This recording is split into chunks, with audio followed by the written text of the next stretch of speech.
जब मिशन 2030 की बात हो रही है राजस्थान में, तो किसानों की भी बात करना ज़रूरी है, खेत खलिहान की भी बात करना ज़रूरी है, क्योंकि राजस्थान आखिरकार वैसे भी गांवों का प्रदेश है। और जब आज एक कॉन्क्लेव हम अजमेर में कर रहे हैं, तो एक अजमेर तो खासतौर पर ऐसा ज़िला है जहां पर पशुपालन और खेती ही मुख्य आजीविका है आसपास के तमाम इलाकों और गांवों में। तो इस सत्र में हम बात करेंगे डेयरी उत्पादन की, पशुपालन की, कि किस तरह से इस इलाके में डेयरी एक बड़ी इंडस्ट्री बनती जा रही है और राजस्थान के 2030 मिशन को पशुपालन और मिल्क जो प्रोडक्शन है, दुग्ध उत्पादन जो है, किस तरह से प्रगति में आगे मदद कर सकता है और राजस्थान को इस क्षेत्र में कैसे बाकी तमाम और राज्यों से अग्रणी बना सकता है।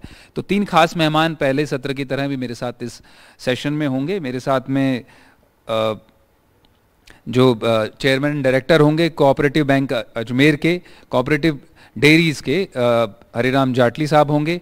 श्रवण कुमार गुर्जर जी जो मेरे साथ में हैं, वो बीएमसी इंचार्ज हैं, बल्क मिल जो कलेक्शन सेंटर है उसके होंगे। और मेरे साथ में राजेंद्र चौधरी जी भी होंगे जो कोऑपरेटिव्स के चेयरमैन हैं, अजमेर कोऑपरेटिव्स के रामचंद्र जी चौधरी मौजूद होंगे। तो चौधरी साहब, पहला सवाल मेरा आप ही से है।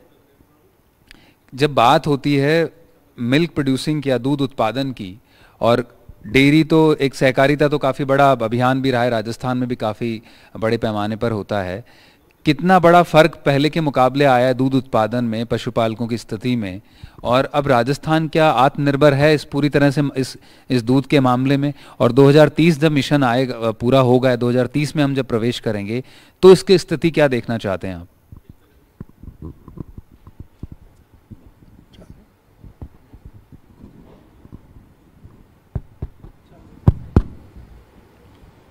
नमस्कार। आप लोगों ने हम किसान पशुपालकों को बुलाया, उसके लिए आपका बहुत आभार।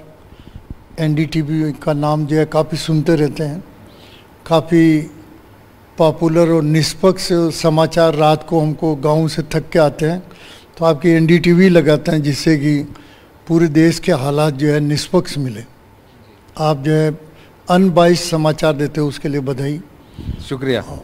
मैं ये कह रहा था, पशुपालन अजमेर ज़िले में आज के 50 साल पहले 1972 में डेयरी मूवमेंट यहाँ शुरू किया था। गुजरात में 1945 में डेयरी मूवमेंट कोऑपरेटिव सेक्टर का शुरू हो गया था। राजस्थान में 1972 में ये जो है प्रारंभ किया गया डेयरी मूवमेंट।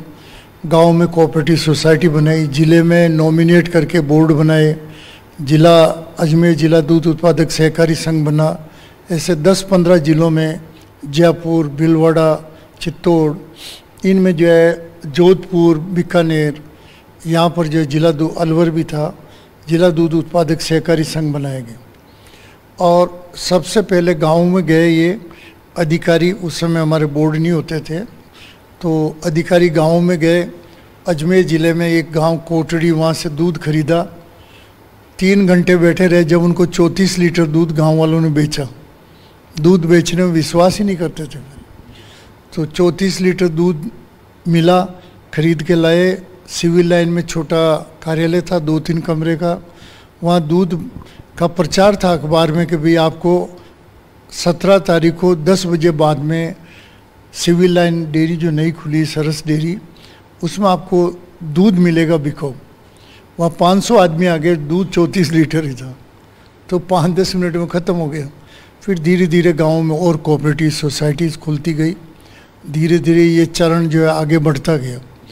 और ग्रामीण अवस्था 1950 साल पहले, 40 साल पहले ये हालत थी। पशुपालन तो कर रहे थे हम लोग, परंतु दूध के बेचने का कोई साधन नहीं था। इन परिस्थितियों में हम दूध वाले जो है, जैसे ही अकाल पड़ गया, अकाल में जो है जानवरों के चारा नहीं होता था, बरसात कम होती, पीने को पानी की कमी होती, तो आधा अजमेर ज़िला तो गंगा नदी के किनारे किनारे, गंग नहर के किनारे किनारे उधर जाते थे। यूपी में जानवरों को लेकर निकलते थे। जब बरसात होती तो वापस आते। 6-8 महीने गंगा जी के दौरे बोलते हैं, वहीं पे आगे बढ़ते जाते। फिर अंदाज़ा लगाता है 3 महीने बढ़ गए तो 3 महीने वापस अजमेर ज़िले में जाने में लगेगा, बरसात होगी तो ऐसे जाते थे। आधा अजमेर ज़िला कोटा साइड जाता था, गांधी सागर वाला बेल्ट है। फिर उसके पीछे नीमड़ी वाली डांग बोलते हैं, भाया जी का जो बारह डिस्ट्रिक्ट है उधर के बेल्ट में भी पशुपालक जाते थे, बरसात होती तब आते। पर ये दूध उत्पादक सहकारी समितियाँ जब गांव में चालू हुई, दूध के अच्छे भाव मिलने लगे, धीरे धीरे कितना बड़ा अकाल पड़े। अब जो वहाँ पहले जाके जो सेटल हो गए लोग, वो भी आने वाले 20-30 साल में वापस आ गए और अजमेर डेयरी बहुत मजबूत डेयरी बन गई। हमने जो है करीबन शुरू में 100 गांव में दूध उत्पादक सहकारी समितियां, दूध कलेक्शन सेंटर बने, फिर 200 में बने, 300 में बने। मैं जब चेयरमैन बना 90 में, हमारा बोर्ड इलेक्टेड पहली बार राजस्थान सरकार से हमने कहा कि आपने 1972 में दूध उत्पादक सहकारी संघ बनाए हैं, तो इनके चेयरमैन भी आप पर जिला कलेक्टराधीश महोदय को नहीं रखे, कलेक्टरों को नहीं रखे, IAS को ना रखे और निर्वाचित बोर्ड होना चाहिए।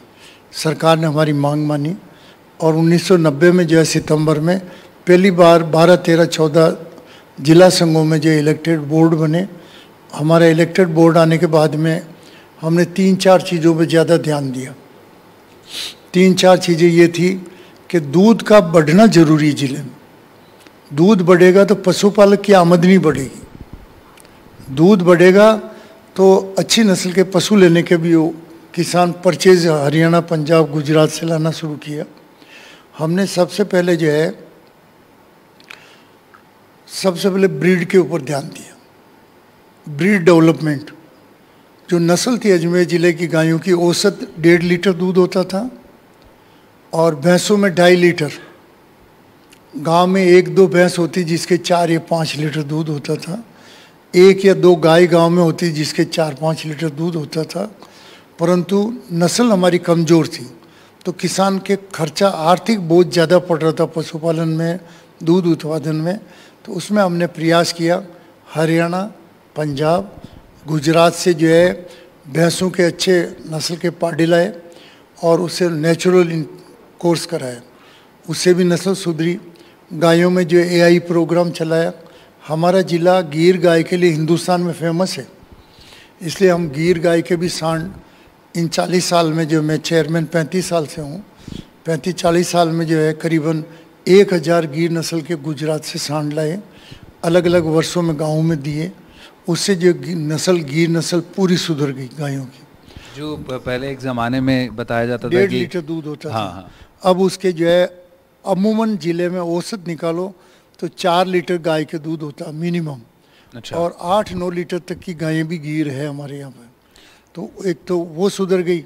भैंसों में जो है 5 लीटर न्यूनतम है, 7-8-9 लीटर तक भी गायें होती, भैंसें होती है।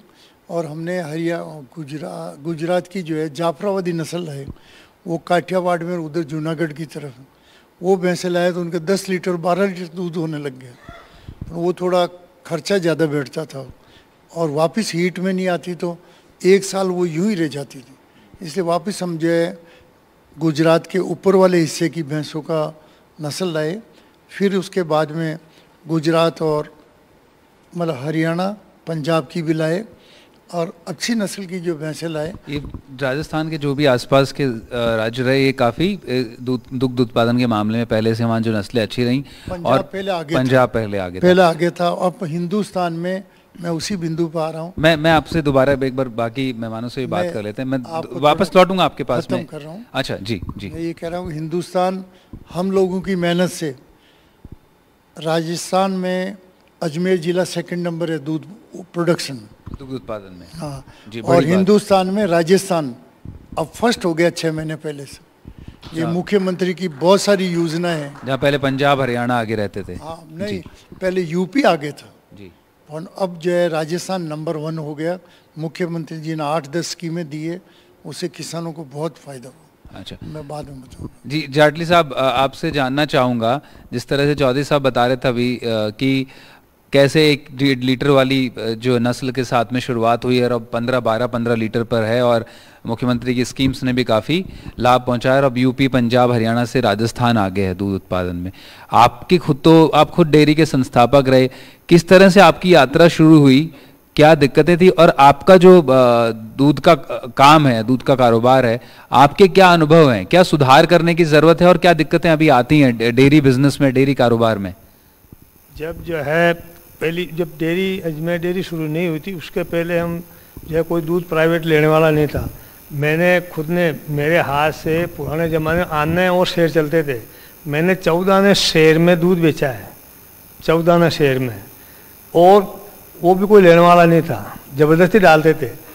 धीरे धीरे धीरे धीरे धीरे धीरे धीरे जो ही अपने अजमेर डेयरी ने दूध लेना शुरू हुआ और ये प्राइवेट जो दूधिया थे उनके हौसले प्रस्त हुए, और अजमेर डेयरी ने ही हमारी समितियों पे अभियान चला के नस्ल वाले जो है यहाँ से बाहर हरियाणा से और गुजरात से भैंसियों की नस्ल सुधारने के क्रॉसिंग के लिए वहाँ से पाले लाते, और डेयरी अनुदान में देती थी फ्री। अब आज भी हमारा अजमेर ज़िला जो है बरसात के मामले में सबसे पिछड़ा हुआ है, और हमारे गाँव की जनता आज भी, हम काश्तकार आजीविका श्वेत क्रांति दूध पे और खेती पे, खेती में 3 साल में एक बार जमाना होता है। मारवाड़ी कहा तो मतलब 3 साल, 2 साल तो अकाल पड़ता है, 1 साल जमाना। और यही परिस्थिति थी कि जब अकाल पड़ते थे, कोई जो है कमा के खाने के कोई साधन नहीं था, तो यहाँ से जानवरों समेत ही जो है बाहर जो है चराने के लिए जाते थे। तो अब जब धीरे धीरे हमने जब ये डेयरी जो अजमेर डेयरी ने जो है हमारे गांव में समितियां खोली, समितियां खोलने के बाद में जो है हम दूध देना शुरू किया अजमेर डेयरी को दूध से देना शुरू किया था। धीरे धीरे वो जो 14 शहर की बात कहाँ, आज धीरे हमने जो है अजमेर डेयरी में दूध देना शुरू किया था 35 रुपये लीटर हो गया। जब उस टाइम में 14 की बात थी, अजमेर डेयरी जो दूध लेना शुरू किया उस टाइम हो गया 35 रुपये लीटर, और आज जो है अजमेर डेयरी जो है 60 रुपये लीटर का दूध है हम जो दे रहे हैं। तो ये है नस्ल सुधार की बात है। अजमेर ज़िला श्वेत क्रांति पे हम जो है ज़्यादातर अजमेर ज़िले के काश्तकार दूध पे ही निर्भर है। हमारी 12 महीने की आजीविका दूध पे ही, ग्रामीण आजीविका ही यही है। अब सरवन साहब, मैं आपसे ही पूछूंगा, क्योंकि आप तो उस जो इसका तकनीकी पक्ष है उसको आप हैंडल करते हैं, उसको आप देखते हैं। किस तरह से बताया इन्होंने कि आपके पास वो मशीनों का इस्तेमाल आप लोगों ने करना शुरू किया कि 4 डिग्री पर आप गांव में ही रेफ्रिजरेशन कर देते हैं। तो ये जो तकनीकी समावेश हुआ इस दूध के कारोबार में, ये किस तरह से इसकी शुरुआत हुई और अभी किस स्तर पर है? और जब 2030 की हम बात कर रहे हैं, आज से 7 साल बाद इस मिशन की, तो इसमें क्या सुधार और क्या नवाचार आप चाहते हैं? क्या इनोवेशंस, क्या और नयापन चाहते हैं आप इसमें? पहले क्या टंकियों में दूध जाता था, तो लेटेड गाड़ी हो जाती तो दूध फट भी जाता था, एक दो कैन गर्मी के टाइम में, तो उससे काफ़ी नुकसान होता था। उसके बाद में जब ये बीएमसी लगी तो इससे काफ़ी फ़ायदा हो गया। दूध आते ही तुरंत उसमें डाल करके ठंडा चालू हो जाता है और साफ़ सफाई अच्छी रहती है। तो दूध अगर दुआरी करने के आधा घंटा बाद में ही अगर फ्रिज में ठंडा होना चालू हो जाता है तो उसकी गुणवत्ता वैसी की वैसी रहती है जैसे दूध निकाल के अपन घर में काम हो। तो इससे बहुत फ़ायदा है। और राजस्थान सरकार से यही कहना चाहता हूँ कि जैसे इसमें दूध के अपने दूध उत्पादक के काम में आने वाले जो यंत्र है दूध पशुपालक के, तो उनमें काफ़ी रियायत देनी चाहिए। नहीं, इन 5 सालों में क्या बड़ा बदलाव आपने देखा जो ये सरकार रही कि भाई ये जो इंडस्ट्री है, डेयरी इंडस्ट्री जो बड़ा 5 साल के अंदर जो 5 रुपये किलो के दिए उससे जनता बहुत खुश है, और जनता का जुड़ाव बाकी डेयरियों की वजह से इसमें अपने सरस डेयरी में जी वो जो सब्सिडी दी, सब्सिडी योजना की दी, उससे बहुत फ़ायदा मिला। जो दूसरे दूध वाले हैं, ये प्राइवेट डेयरी है, अमूल है, तो ये बिल्कुल इनकी हालत ख़राब हो गई। इधर सरकार ने थोड़ा सारा दे दिया तो हमारा भी प्लांट नया बना, उसको भी सारा मिल गया, तो उसमें भी और क्या सहारे आपको चाहिए इस बिजनेस को और इसमें उद्योग को बड़ा करने का है। जो रेट है वो 5 से बढ़ा करके 10 रुपये किया जाए तो जनता को अच्छा डायरेक्ट उनके खाते में जाता है पैसे। सब्सिडी 5 के बजाय 10 की जाए, सब्सिडी आप 5 के बजाय 10 चाह रहे, तो सीधा खाता में पैसे जाता है ना, किसी के बच्चे वाले का हाथ में ही नहीं रहता है। तो दूध उत्पादक मेहनत से अच्छी काम करेगा, अच्छा दूध देंगे। ठीक है चौधरी साहब, जिस तरह से आपने सुना, इन्होंने बताया कि जो सब्सिडी गवर्नमेंट ने जो सब्सिडाइज किया 5 रुपए वाला, तो ये उसको बढ़ाकर 10 करवाना चाह रहे हैं और कह रहे हैं कि किस तरह से जो हमारी इंडस्ट्री थी, हाँ वो जो 2030 में, जी जी, अब माइक से बात कर सकते हैं। मेरा सवाल अब ये था कि हम आत्मनिर्भर तो हो गए, जैसे ग्रीन रेवोल्यूशन एक जमाने में हुआ था 70s में, जब कुछ बिंदु पे मैं हाईलाइट कर दूं। हाँ, मैं सवाल पूछ रहा हूँ, मैं सवाल पूछ रहा हूँ हिंदुस्तान में फर्स्ट नंबर कैसे आया? हाँ, मैं बस वही सवाल लेना चाह रहा था आपसे कि हम अब खाद्यान्न में और दूध में नेट सेल्फ रिलायंट है, अब मतलब बल्कि हम उत्पादन को बाहर और भेज सकते हैं, उस स्थिति में है। तो ये जो पूरे मतलब परिस्थितियां बदली हैं दूध उत्पादन में हमारी, हम अग्रणी हुए हैं, आपको क्या सुधार और लगते हैं कि अभी, क्योंकि जो क्वांटिटी तो हमारे पास में आ गई है, क्या आपको लगता है क्वालिटी की तरफ बढ़ने का समय है कि आम जन को गुणवत्तापूर्ण दूध मिले? अब सबसे बड़ा तो सीएम साहब ने 2 रुपये हिंदुस्तान में मेरी रिक्वेस्ट पे 2 रुपये दिए उन्होंने। हिंदुस्तान में सबसे पहले 2 रुपये मुख्यमंत्री जी ने दूध उत्पादक संबल योजना के नाम से दिए। फिर हमने 1 साल बाद में सरकार अशोक जी की चेंज हो गई, सीएम साहब की, 5 साल बीजेपी के लिए उन्होंने बंद कर दिए। वापस गवर्नमेंट आई, हमने रिक्वेस्ट किया, 2 रुपये चालू कर दिए। फिर हमने कहा इनकी तरह की महंगाई बढ़ गई, इसलिए 2 रुपये के 5 रुपये किए जाए, तो 2 साल पहले उन्होंने 5 रुपये कर दिए। 5 रुपये करने से पशुपालकों में बहुत ज़ोरदार एक जोश आया और उनके प्रेरणा मिली कि हमको पशुपालन में दूध ले जाना है। इसी प्रकार हमने सीएम साहब से, अभी बजट मीटिंग होती है तो बुलाते हैं मुझे, और उसमें हमने कहा भी लंपी गायें मरी तो उनका मुआवजा मिलना चाहिए। तो हिंदुस्तान में किसी ने लंपी गायें मरने पर मुआवजा नहीं दिया। राजस्थान के सीएम ने 40 हज़ार रुपये एक लंपी गाय के मरने पे दिए। 42,000 गायों को एक मुँह से एक बटन दबा के पूरे राजस्थान में उनका जो है सहायता पहुंचाई। इसी प्रकार हमने कहा भी गायों का बीमा होना चाहिए फ्री ऑफ कॉस्ट। पहले वो जो है गायों का बीमा जो है 1,000 रुपये प्रीमियम ले रहे थे, हमने कहा साहब बहुत महंगी, तो उन्होंने बजट के बाद में उसको फ्री कर दिया। 2 गायें अलाउ की। हमने कहा बहुत से पशुपालक गाय पालता है, बहुत सा पशुपालक भैंसे पालता है, तो उन्होंने गाय ओब्लिक भैंस कर दिया। गाय का बीमा 2 का करो चाहे भैंस का, वो चालू हो गया। ऐसे ही हमने कहा कि राजस्थान में आवारा सांड बहुत फिरते हैं, आवारा गायें बहुत फिरती हैं। अजमेर शहर में ही समस्या आए दिन मारती रहती, स्कूटर वाले, पैदल चलने वाले को। तो इसके लिए जो आप गौशालाओं को ज़्यादा प्रोत्साहित करो, तो सीएम ने जो है 6 महीने के बजाय 9 महीने का गायों का गौशाला का अनुदान कर दिया। और ये कर दिया कि राजस्थान की तमाम ग्राम पंचायत में हमारी मांग थी जो उन्होंने पूरी की। कोई भी ग्राम पंचायत का सरपंच या कोई एनजीओ गौशाला चलाएगा तो उसको 98 लाख का ग्रांट मिलेगा। इस पे सीएम ने जो है करीबन जो है 3,000 करोड़ में थोड़े से का 2966 करोड़ का बजट अलॉट कर रखा है। इसी प्रकार हमने कहा भी बच्चों के पोषण के लिए आप जो है मिड डे मील शुरू करो, उसमें पाउडर दिलाओ, अच्छी क्वालिटी का पाउडर हम पैदा करते हैं। शुरू भी हुआ है, हो गया, शुरू हो गया, हो गया, चल रहा है, और ये 6 महीने हो गए हमको देते हुए। ये हमने पाउडर की मांग इसलिए की कि बच्चों को भी दूध मिलेगा। दूसरा, हमारी कोऑपरेटिव सोसाइटीज में जो पाउडर प्रोडक्ट होता है वो बिकता नहीं बाजार में, बहुत सस्ता, 200, 250, 300 रुपये किलो था। सीएम साहब ने कृपा की कि उसका भाव कर दिया। 1 किलो पाउडर अजमेर डेयरी बना के पहुँच देगी तो उसका भाव कर दिया उन्होंने 420 रुपये। 1 किलो पाउडर पे 100 रुपये बढ़ा दिए। तो उससे क्या हुआ कि 10 किलो दूध का 1 किलो पाउडर बनता है।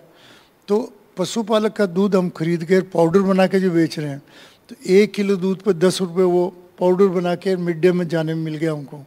5 रुपये गाँव से जो खरीद रहे हैं उससे में सीएम दे रहे हैं, तो 15 रुपये किलो दिया। इसलिए जो है ये जो है पशुपालन पे राजस्थान पूरा टेंशन है। 2030 तक हमारा 2030 तक हमारा टारगेट है कि ये जो है 5 रुपये की जगह तो हम 10 रुपये करा लेंगे सीएम साहब से। और दूसरा हम चाह रहे हैं कि डेयरी को या तो कृषि में घोषित किया जाए या इसको इंडस्ट्री मानी जाए। अभी ना तो डेयरी एग्रीकल्चर में काउंट कर रहे हैं भारत सरकार, अभी कोऑपरेटिव माना जाता है। नहीं, कोऑपरेटिव है, पर कोऑपरेटिव में भी इसको एग्रीकल्चर में यदि मानी जाए तो किसानों को फ़ायदा है, और इसको इंडस्ट्री मानी जाती है तो डेयरी इंडस्ट्री को फ़ायदा है। एग्रीकल्चर मानने पे जैसे किसान के जो फसलें ख़राब होती है मुआवजा मिलता है और सपोर्ट प्राइस मिलता है ना गवर्नमेंट का, तो दूध पे भारत सरकार का सपोर्ट प्राइस कुछ भी नहीं है। अभी ये लंपी गायें मरी तो यदि वो उसमें मानते एग्रीकल्चर में, तो आपदा प्रबंधन में गायें मरी, उसका मुआवजा भारत सरकार, पूरे हिंदुस्तान में लाखों गायें मरी, उनका मुआवजा मिलता, और भी फायदे तो एग्रीकल्चर के सेक्टर में थे। दूसरा, यदि इसको इंडस्ट्री में माना जाए तो इंडस्ट्री में क्या है कि आप जो है, मेरे अजमेर डेयरी का 320 करोड़ का प्लांट डला, तो इंडस्ट्री में जो मशीन आती है विदेशों आती है, उसमें भी जो है इंडस्ट्री को रियायत मिलती है, हमें पूरी कॉस्ट देनी पड़ती है। और 320 करोड़ का हमने प्लांट लगाया, हमें केवल 50 करोड़ का सब्सिडी मिली, पर ब्याज उस पर 11.5% ले लिया। तो इंडस्ट्री होती थी, इंडस्ट्री डालने में तो इतना ब्याज लेते नहीं है ना, तो दोनों तरफ लटके हुए हम, ना तो हम घर के न घाट के, ना तो भारत सरकार हमको, प्रधानमंत्री जी से हमने रूबरू का है, वर्ल्ड डेयरी समिट हुई थी दिल्ली में गए सितंबर में, तो वर्ल्ड डेयरी समिट में पीएम को हमारे राजस्थान का अजमेर ज़िले का 25 आदमियों का डेलीगेशन वहाँ गया था। हमने सबने मिल करके उनसे कहा कि आप या तो एग्रीकल्चर मान लो या इसको इंडस्ट्री मान लो, नहीं माना। लंपी गायों के लिए हमने मांग की, नहीं मानी। हमने कहा पशुओं का बीमा करो, तो वो भी नहीं मानी। 5-7 मांगे रखी, एक भी नहीं मानी। तो राजस्थान के सीएम से बजट में फरवरी में मुझे बुलाया, ये माथे रखी, उन्होंने सारी पास की। तो हम 2030 में आज हमें गर्व है कि राजस्थान हिंदुस्तान में दूध पैदा करने में फर्स्ट नंबर है। परंतु हमें गर्व इस बात का भी है कि हिंदुस्तान में दूध के कंजम्पशन के प्रति व्यक्ति, पंजाब में 900 ग्राम यूज़ करते हैं प्रति व्यक्ति, दिन भर में 900 ग्राम दूध काम में लेता है। राजस्थान में औसत दूध जो है 490 ग्राम ले रहा है, जबकि वर्ल्ड का जो है वर्ल्ड लेवल का स्टैंडर्ड पैरामीटर्स है वो 250 ग्राम के करीब है पूरे दुनिया का। अच्छा, तो राजस्थान उसमें भी आगे गया है। इसके अलावा जो मेरा ये था कि ब्रीड डेवलपमेंट जरूरी है। 2030 तक हम ये चाह रहे हैं कि यहाँ पर सेक्स सॉर्टेड सीमन से, जिसमें बछड़ियाँ पैदा हो, अच्छी नस्ल की हो, तो वो 2030 तक हर किसान को फ्री इसका डोज मिले। अभी तो हम 500 रुपये सब्सिडी दे रहे हैं, 690 रुपये की कॉस्ट है, पर भारत सरकार राज्य सरकार से हम प्रयास कर रहे हैं कि ये डोज फ्री मिलेगा। तो ये आवारा, जब हमारे एक साल भर में हमने 1000 डोज दिए, उसमें केवल 5 बछड़े पैदा हुए, 900 करीब जो है बछड़ियाँ पैदा हुई, तो ये बछड़ों की समस्या समाप्त हो गई। ऐसे ही आगे हम चाह रहे हैं कि फीड वर्ल्ड लेवल पे प्रॉब्लम है, फीड हिंदुस्तान में भी कम है, पशुआहार और वर्ल्ड लेवल पे भी कम है। तो इसके लिए जो है राजस्थान सरकार काफ़ी प्रयास कर रही है, और दूसरा जो है भारत सरकार भी प्रयास कर रही है कि फीड, क्योंकि पशु को फीड मिलेगा अच्छा तो दूध अच्छा पैदा होगा। फिर फोडर, चारे की भी समस्या है, तो हमने उनको सुझाव दिया है कि गंग केनाल, जो इंदिरा गांधी केनाल है, उसके ऊपर एक सेवन घास होती है उस मारवाड़ में, वो भारत सरकार उस पूरे केनाल एरिया में और राजस्थान मिलकर के सेवन घास पैदा करे। तो सेवन घास इतनी बढ़िया प्रोटीन रिच घास है कि आपको पशुपालकों को जो है पशुआहार आधा ही देना पड़ेगा, उससे जो है दूध की मात्रा आ जाएगी। ऐसे ही मार्केटिंग 2030 में हम चाह रहे हैं कि राजस्थान में जो अभी सरप्लस मिल्क और प्रोडक्ट हैं, उसकी मार्केटिंग जो है उस पर कंसंट्रेट राजस्थान सरकार करे, भारत सरकार भी करे। विदेशों में अभी अपना दूध के उत्पाद जो जाने चाहिए उतने नहीं जा पा रहे हैं। आज वाइट बटर अजमेर में बन रहा है, तो हिंदुस्तान के 8-10 स्टेट में जाता है मेरा वाइट बटर। ऐसे ही जो है हिंदुस्तान के जो मिल्क के वैल्यू एडेड प्रोडक्ट बनाए, जो प्रोडक्ट आने वाले टाइम में बनेंगे, वो जब बनेंगे जब प्रोसेसिंग प्लांट भारत सरकार जो है जो बनते हैं उसमें सब्सिडी देवे, ब्याज भारत सरकार या राज्य सरकार देवे, मूलधन हम चुका देंगे। तो क्या ये जो तमाम सुझाव आप बता रहे हैं कि इन्हें शामिल किया जाए, आप फोडर की बात कर रहे हैं, आप जो है क्रॉस की बात कर रहे हैं, आप ब्रीड की भी बात कर रहे हैं, इन सब में इम्प्रूवमेंट, सुधार लाकर क्या राजस्थान से भी एक ऐसी डेयरी ब्रांड जो मल्टीनेशनल हो, उस तरह का खड़ा किया जा सकता है जिस तरह से अमूल का नाम लिया जाता है? आज भी हमारे प्रोडक्ट 56 प्रोडक्ट बनते हैं अजमेर में नए प्लांट में। आपने बताया कि बाहर नहीं जा पाते, तो आप जो मैं आपसे अनुरोध कर रहा हूँ कि हमारे 56 प्रोडक्ट बन रहे हैं अमूल से। ये बैठे हैं दर्शक, आप पूछ लीजिए, हमारे दूध की सरस की चाय अमूल से बढ़िया है, हमारे बटर हमारा अमूल से बढ़िया है, हमारे जो वाइट बटर है अमूल से बढ़िया है। कारण क्या कि हमारे गाँव में आपके सामने बता रहे हैं ना, बल्क मिल्क कूलर है, 5-5 लाख की मशीनें दूध में मिलावट चेक करने की दे रखी है 300 सेंटरों पे। तो गांव से गलत दूध आ ही नहीं सकता अजमेर डेयरी में। और गांव में क्योंकि हम मना करते हैं, हमारे ये सेक्रेटरी गवाह है, मना कर देते हैं, वो अमूल वाले और ये दूसरे वाले दूध ले जा रहे हैं, तो वो उनकी क्वालिटी हमारे बराबर हो ही नहीं सकती। तो ठीक है, इसलिए आप भी रुके हो तो कल अमूल की थैली से भी चाय पियोगे और हमारी सरस की थैली की पियोगे। यदि हमारी कमजोर होगी तो हम और ठीक है, ये आपका दावा है। मैं आपसे पूछ रहा था जाटली साहब कि आने वाले टाइम में 2 मिनट और ले रहा हूँ, आने वाले टाइम में थ्रू आउट वर्ल्ड जो पशुपालन को खतरा ये हो रहा है कि नौजवान पीढ़ी जो है पढ़ गई, पढ़ाई में अच्छी एक्सपर्ट हो गई, खेती और पशुपालन नहीं करना वो नहीं करना चाहते, वो इस धंधे से दूर उससे वही जाटली साहब से पूछ लेते हैं। यूरोप में यही प्रॉब्लम है, यूरोप में यही है, अमेरिका में यही है।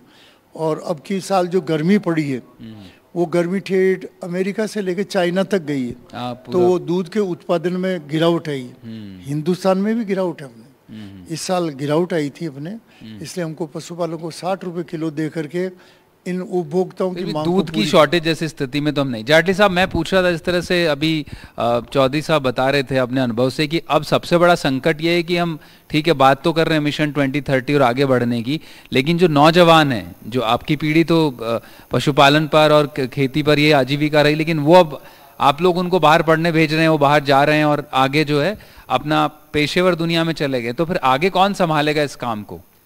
एक बड़ा संकट है गांवों के सामने कि खेती और पशुपालन जो एक बड़ी रीढ़ हो सकती है राजस्थान की, उसको कौन संभालेगा फिर जो नौजवान इसमें नहीं रहेंगे? तो देखो साहब, नौजवान जो है जो काम करके पढ़ाई करके आगे बढ़ेंगे वो दूसरा धंधा भी कर सकते हैं, लेकिन इस राजस्थान में, इस अजमेर ज़िले में ये श्वेत क्रांति का, ये पशुपालन का, खेती का काम कभी ख़त्म नहीं होगा। और हम तो आगे के लिए ये जो है आप बात कर रहे हैं मिशन 2030 की, तो हमारा तो ये सुझाव है, हमारा ये निवेदन है, क्योंकि आज की तारीख में महिलाएं पशुपालन भी वही संभालती है और नरेगा में भी वही जाती है।